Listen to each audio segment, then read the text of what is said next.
The film opens with text recapping the downfall of humanity after the spread of the virus that gave way to the rise of the apes led by Caesar. His funeral is shown, with his whole ape clan placing flowers on his head before his pyre is lit, and the apes honor their fallen leader. Centuries later, apes have formed separate clans across the land.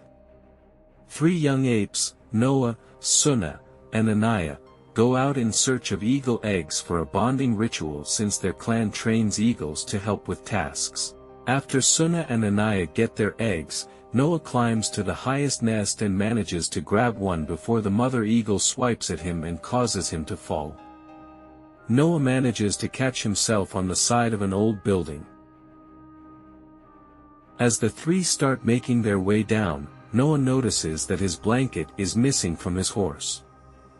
They see a human outsider, known to the apes as echoes, running around.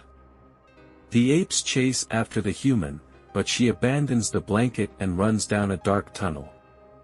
The 3 return to their village, where Noah's father Koro is the chief, and they also live with his mother Dar.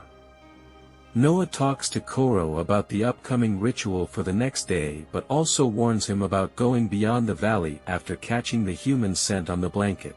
At night, Noah overhears a noise and finds the same human woman from earlier. She hits his chest and breaks the egg that he was keeping in his sack. While Sunna and Anaya are willing to postpone their rituals alongside Noah's, he refuses to let them do that and goes out for a replacement egg. He finds a deceased ape, along with one from his own clan coming to warn him after having a knife thrown in his back. Noah hides as a group of masked apes arrives. They find Noah's horse and smack it so it can run back and lead them to the village. When Noah returns, the entire village is on fire, and the masked apes are rounding up the members of Noah's clan while yelling, "For Caesar," including Dar, Sunna, and Anaya. Noah goes to reach Koro, but he is found by a guerrilla general named Silva. Koro's eagle flies away, and Noah attempts to defend his father from Silva. Koro fights back, but Silva overpowers them both. He sends Noah falling from the tower before killing Koro. In the morning, Noah finds himself alone amidst the ruins of his home. He walks until he finds Koro's body and gives him a burial. He then sets forth to try and find his clan.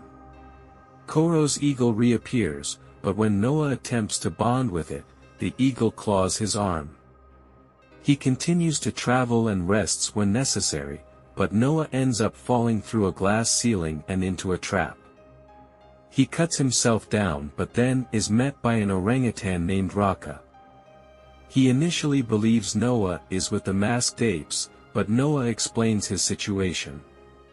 Raka then says that he is burning the last ape of his clan before bringing Noah with him. Raka explains that he is a follower of the real Caesar's beliefs, belonging to a group called the Order of Caesar, that he is now the only member of. The masked apes follow a tyrannical ape calling himself Proximus Caesar, who has taken the ways of Caesar and corrupted them to his benefit. Raka also tells Noah about when humans and apes coexisted alongside one another unlike now, and it is a belief Caesar held close.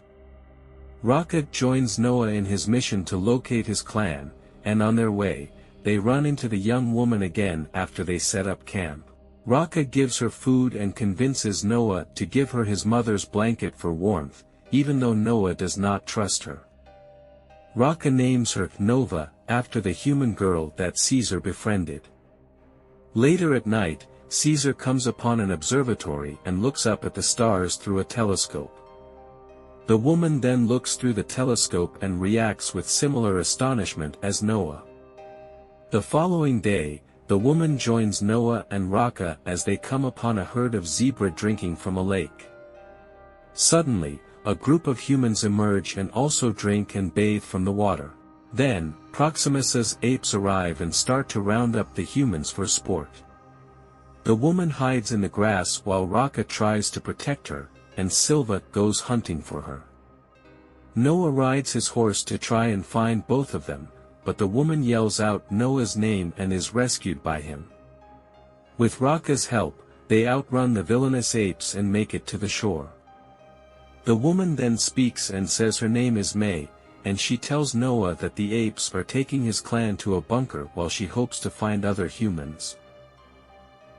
Continuing their travels, the three come across a bridge, but Silva and his apes corner them. May falls into the river after another ape tries to grab her but gets swept away. May gets caught in a net as Raka tries to free her. He pulls her out but gets pulled down. When he tries to get back up, Silva has Noah and May captured before he approaches the net with a knife.